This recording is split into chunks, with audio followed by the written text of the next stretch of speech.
ang tingin ko, kaming mga politiko na dapat siyang namumuno sa bayan, para bang mga politiko pang nakakaabala sa kung pauunlarin natin ang bayan o pagiging first world, parang politiko pang nakakaabala eh. Kaya medyo ipinapaliwanag ko sa mga kababayan natin ang kahalagahan ng politika, ng pamumulitika at ng mga klase ng politiko na meron tayo sa Pilipinas. Napapansin natin na kung titignan natin yung mga ibang bansa, yung mga demokratiko rin, pagka maganda yung kanilang pamumulitika at saka politiko, umuunlad ang bayan. Kaya tinitingnan ko yung bakit ba pahirap ng pahirap itong bayan natin. Kung titingnan mo, yung uri ng pamumulitika natin at politika natin, kung ikukumpara mo doon sa mga mauunlad na bansa, magkaiba. Kabaliktaran Kabaliktaran ang nangyayari dito sa atin. Kaya sana, pakiusap, kami mga politiko dapat magbago na Pag-aralan natin ang tamang pamumulitika.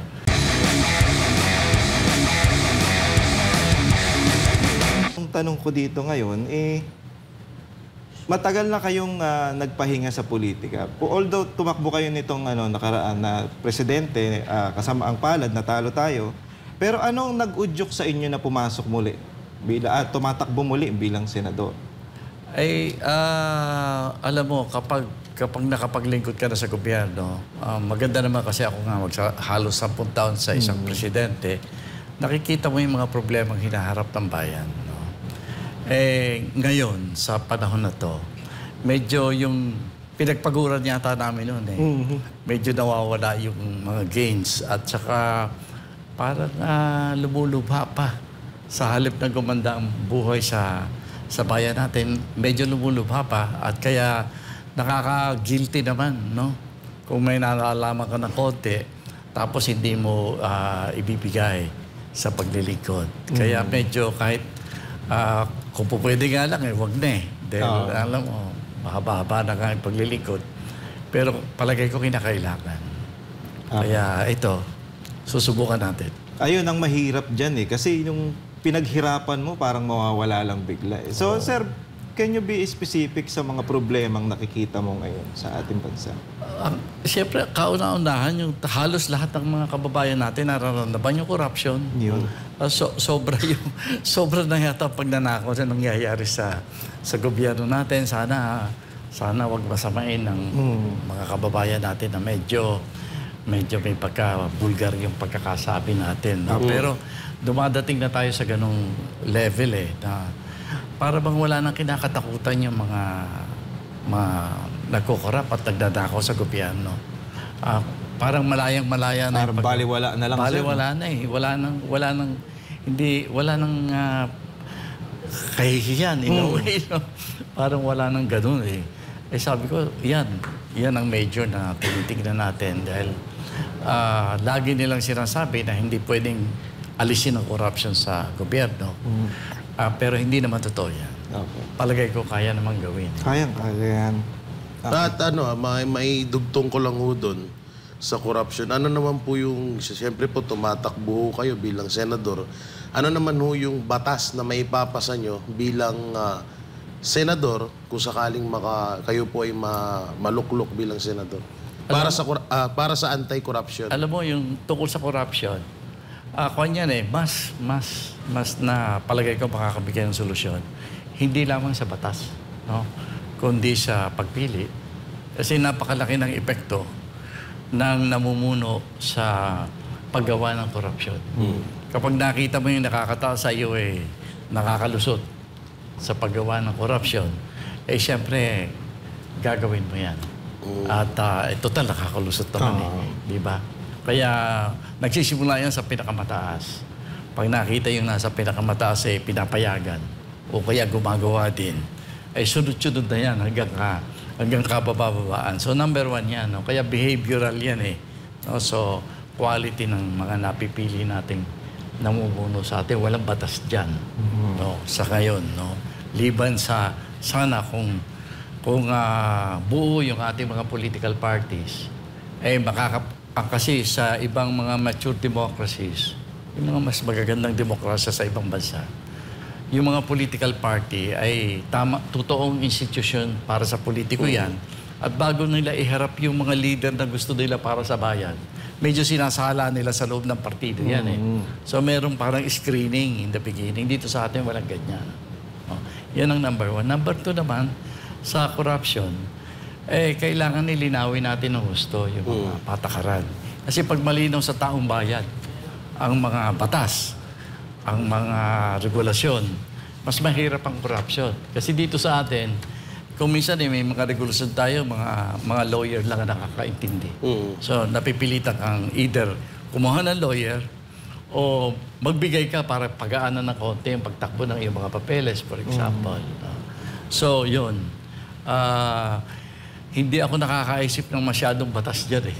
Ang tinitingnan ko dyan mga procedure. Na pwede natin gawin. Kung paano susolusyonan, sir? Ang batas lang na naisip ko yung law on political parties. Yun. Para maiayos natin yan. Dito naman po, sir, sa ito ang medyo umano sa akin. Itong social democracy, pwede nyo po bang ipaliwanag para mas maintindihan po ng ating mga kababayan ng patungkol? Alam mo, yung social democracy ay dalawang bagay ang pinaka-importante dyan. Unang-una, yung sinasabi na sa mga social democrat, ang pinakamahalaga na yaman ng isang lipunan ay yung taong bayan. At kaya dinudugtungan yan na kailangan, kung talaga iyan ang pinaka-importante mong yaman, yan ang aalagaan mo ng gusto. Kaya ang pagtingin ng social democrat sa pamamayan na pinupunla pa lang, inaalagaan na. Yun ang tinitingnan ng mga social democrat. At pagdating naman sa lipunan ang tinitingnan ng social democrat, yung may isang patakaran na kung po pwede, kung anuman ang policy, batas, o pag-uutos na gagawin po para sa mga kababayan, ang una mong iisipin yung tinatawag na common good, makakabuti ba para sa lahat yan? Yun ang tinitingnan ng social democracy. Sa tingin ko, yung dalawang bagay na yan ang pinaka-importanteng elemento ng social democracy. Common good, tsaka ang taong bayan ang pinaka-yaman ng lipunan. At meron nga tayong meron tayong secretary dyan na hindi ko alam pero siya, property siya, pero parang hindi yata naayon sa kanya yung laging sumisigaw. Yung lawyer na 2 beses na disbar, pero ayan na natin yun. Ano po ba yung mga maaring batas po na nyo po bilang kapag kayo po ay naihalal bilang senador? Alam mo, pinapangarap ko sana yung tungkol sa first world na nagtataka tayo kung bakit para bang hindi gusto ng mga politiko natin na tayo maging isang prosperous at isang mayamang bansa at maginhawa sana ang buhay ng ating mga kababayan. Hindi man natin masyado nadidinig yan no? Pero sa tingin ko, may mga makakaabala kung talagang itutulak natin yung pagiging first world. May mga suliranin tayo makakaabala.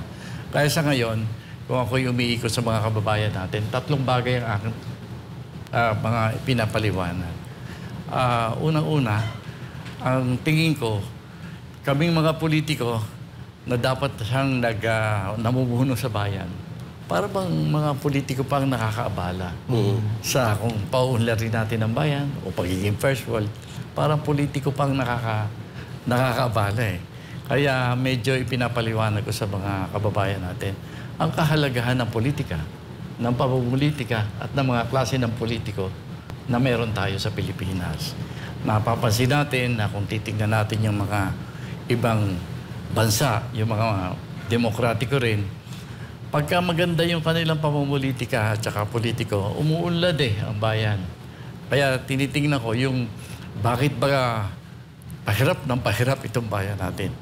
Kung titingnan mo, yung uri ng pamumulitika natin at politika natin, kung ikukumpara mo doon sa mga mauunlad na bansa, magkaiba. Kabaliktaran Kabaliktaran ang nangyayari dito sa atin. Kaya sana, pakiusap, kami mga politiko dapat magbago na eh. Pag-aralan natin ang tamang pamumulitika. Yan ang ginagawa ko sa pangangampanya ko sa labas na pinapaliwanag ko sa mga kababayan natin. Importante ang politika. Importante na sumali tayo dyan. At ipakita natin yung mga hindi dapat na ginagawa. No? Yan ang aking ginagawa pag umiikot ako. Isa yan sa mga issue na gusto kong bigyan ng diin. No? Pangalawa, yung ating pagkain. Mabuti naman kasi nakapasyal ako sa Isabela, sa Cagayan Valley. Dinalaw ko na rin yung North Cotabato, yung Cabacan area. Yan ang sinabi sa akin, yan ay mga rice granaries natin. Opo. At sabi sa akin ng mga taga-Cagayan at Isabela, sa katotohanan lang, kung talagang ayusin, kaya nilang pakainin ng buong Pilipinas ng palay, yung palay na tinatanim na. Kaya pakainin yung buong Pilipinas. At pwede pang may sobra na pwedeng ibenta sa labas. Pero nagtataka naman tayo bakit ang ating nagiging direksyon sa kasalukuyan when it comes to our food. Gusto natin binibili sa abroad yung lahat ng kinakain natin, di ba? Yan ang nakakasira sa prospect na maging maayos ang ating mga rice granaries. Ang sabi nila, yung pag-i-import ng bigas, yan ang nagpapababa sa presyo ng palay. Kaya nga, sabi ng mga magsasakay, paano kami magtutuloy na magtanim ng palay kung tuwing magtatanim kami, lugi naman. So kung ikaw naman ang nasa pwesto nila, hindi ba? Hindi tama yung nagnenegosyo ko ng lugi. Di ba? O kaya nga po yung ibang magsasaka natin, imbis na magsaka, nagko-construction na lang. Kasi lugi na nga sila. Iba naggiginto. Oo, tama. Kung yung iba pumipila sa ayuda. Tama. Unang-una na yan. At yun nga, ang magandang sinabi dito ni Sir. Alam niyo, Sir, may napansin ako kasi mas maalam pa kayo sa DA natin. Hindi naman. Kaya lang, alam mo, kapag 10 taon ka sa kabinete, alam mo, lalo na nung panahon namin na masipag ang presidente, ang talagang maraming natututunan sa bawat cabinet meetings, no? Lagi yan nagkakaroon ng presentasyon. At saka dahil National Security Advisor din ako, yung mga importanteng suliranin ng bansa, medyo humaharap ako. Kapag may mga meeting yan, may mga pagtatalo-talo, pinakikinggan natin. At napakainit ang tungkol sa agrikultura dahil pagkain ang pinag-uusapan dyan eh. Sa ngayon nga, na-focus tayong bigla dahil hindi ko maintindihan kung bakit sa halip na mamili tayo kunyari sa Isabela ng bigas o kaya sa Mindanao, bakit pupunta pa tayo sa Vietnam at saka sa Thailand? Doon tayo namimili ng bigas ngayon At saka napakasaklap na madinig na tayo ang pinakamalaking importer ng palay ngayon at bigas sa mundo. Number 1 importer tayo. Alam natin kung paano tayo magtanim ng palay, di ba? At nakita ko yung lawak ng teritoryo na pinagtataniman natin ng palay. At pati ko, iisa lang ang sakit ng ulo ng mga magsasaka.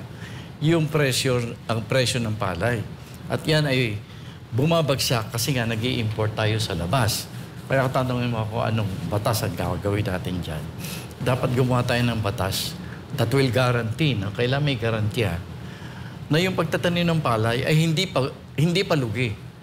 Dapat kung kailangan mag-subsidy tayo para ayusin natin yung presyo ng palay. Otherwise, yung mga magsasaka natin, hindi na tatanim ng palay. Ang mangyayari talaga mag-i-import tayo. Sa panahon ng kaguluhan, at nakikita natin na pwedeng mangyari sa region natin yan. Sa Pilipinas, sa Taiwan, mga kapitbahay. Kung sakalit magkagulo, kahit marami tayong pera, sino magbebenta sa atin? Siyempre, tatago muna nila yung kakainin nila bago ibenta sa iba. Yan ang kinakatakutan ko RJ, tuloy mo yung tanong mo kanina. Medyo naputol ka. Alin yun? Yung tinatanong mo kay Sir kanina. Next question. Ano po tungkol saan? Pero, social democracy ba? Yes. Pero dito tayo, Sir. Nabanggit nyo yung parang kagulo, parang nagbabadyang gulo sa ating bansa. Bakit po mandatory military training na ang gusto nyo, imbis na ROTC lang. Ano pong paliwanag nyo dito? Bakit military na? Military training na? Kasi hindi naman lahat ng kabataan natin nasa kolehiyo. Yung ROTC ko, kasi sa mga nag-aaral lang sa kolehiyo yan. At saka nakikita ko rin, alam mo, itong lipunan natin, para ba magkahiwalay yung mayaman at mahirap. No? Naiisip ko lang, kung gagawin natin sa military training ay mandatory, walang pakialam kung mayaman ka, mahirap ka, kung nasa kolehiyo ka o wala. Eh di magkakaroon ng pagkakataon na magkaroon ng parabang pagkakaugnay. Pantay ang mga mahihirap at mayayaman sa atin. Sorry ha. Okay po. Yun ang nakikita ko dyan. Kaya sinabi ko, mabuti pa. Mandatory military service tayo. Kasi ang ibig sabihin, lahat ng kabataan magsasanay. Nasabi ko lang naman yan kasi, kung titignan mo ang kakayahan natin para ipagtanggol ang ating bansa kung sakasakali, no?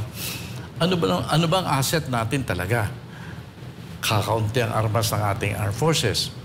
Maliit ang ating armed forces. Ang talaga bang pinagbabatayan natin ng pagtatanggol sa bayan natin ay yung ibibigay sa atin ng mga kaibigan natin.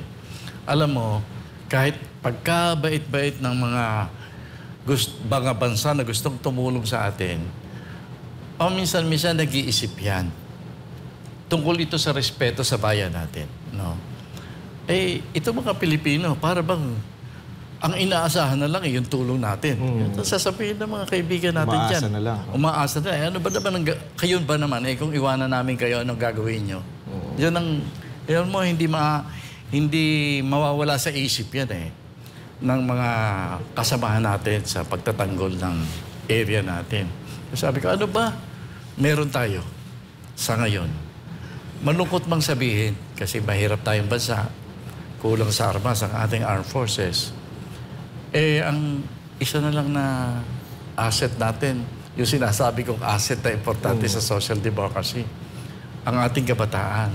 Kung titingnan mo yung ating demography, mahigit sa 20 milyon ang dami ng kabataan ngayon na nasa tamang edad para magsanay at mailigay natin sa ating reserve. Yun sa akin ay importante na ipakita natin. Malaki ang epekto niyan. At kung titingnan mo rin sa ating konstitusyon, ang sinasabi ng ating konstitusyon, dapat ang army natin ay citizens army type. Ibig sabihin, lahat ng mamamayan natin dapat kasama sa armed forces. So kailangan simulan natin ang ating pagsasanay. At ako nakatitiyak, kung gagawin natin yan, magsisimulang irespeto tayo ng mga ibang bansa. Kasi meron tayong kontribusyon Tsaka ang maganda dun, sir, bukod dyan, kung may military training tayo, yung mga kabataan natin na naliligaw ng landas, malalayo dun sa mga, halimbawa, sa droga, sa mga away-away, riot, o kaya dun mapupunta dun sa mga, alam niyo, sinasabi natin na gang, kasi marami yan. Ngayon nga, meron akong nabalitaan, 7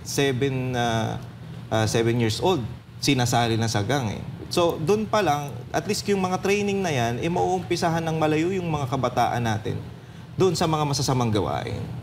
Maganda yan, maganda yan. Yan ay talagang pinag-uusapan tungkol dito sa connection sa ating military training. At saka, alam mo, iba yung isang lipunang may disiplina. No? Yan, mailalagay natin yan kapag nagkaroon ng military training tayo dito sa atin para sa ating mga kabataan. No? At marami ding skill na pwedeng ibigay dyan Tama po. Okay, nandiyan na po tayo sa ating military training. So, bilang former Secretary of Defense, ano pong masasabi nyo sa ginagawa sa pahayag ng pamahalaan patungkol dito sa issue ng China? Alam mo, hindi kasi natin nililinaw, no? Kung sa bagay, yung ating armed forces, malinaw ang posisyon nila, no? Kinikilala nila at tinitignan na talagang pwedeng maging threat sa atin ang China, no? Kasi alam mo, yung gusto ng China na atakihin ng Taiwan, hindi natin pwedeng mapakialaman yan, no? Kahit anong sabihin natin, ang tingin ng China kasi sa kanila yung Taiwan. At nung nagkaroon sila ng revolusyon, nakuha nila ang buong China except Taiwan. Kaya kung masasabi na hindi tapos yung kanilang revolusyon. Kaya itutulak nila yan na kunin ang Taiwan. Hindi naman na, sa tingin ko, in terms of strategy, no, hindi nila pwedeng atakin ng Taiwan kung hindi tayo gagalawin eh. Kaya madadamay tayo. At ang nangyayari nga, ang Amerikano, dito pa gumagawa ng mga bases sa atin. Doon nga sa Cagayan, 4 ang bagong military bases ng Amerikano doon. Sa Isabela, 2. So, 6 na yan. No? Nagdadagdag sila ng mga base dito sa Pilipinas. Dahil ang tingin nga nila, kung ang atakin ng Taiwan, medyo malaki ang role na gagampanan ng Pilipinas. Kaya sa paghahanda nila, dito sila sa atin naghahanda sa ngayon. At lahat ng mga iba't ibang bansa na tingin nila dapat silang makialam dito sa issue ng Taiwan, nagpupunta na rin ngayon sa Pilipinas. Kaya malaking role natin dito.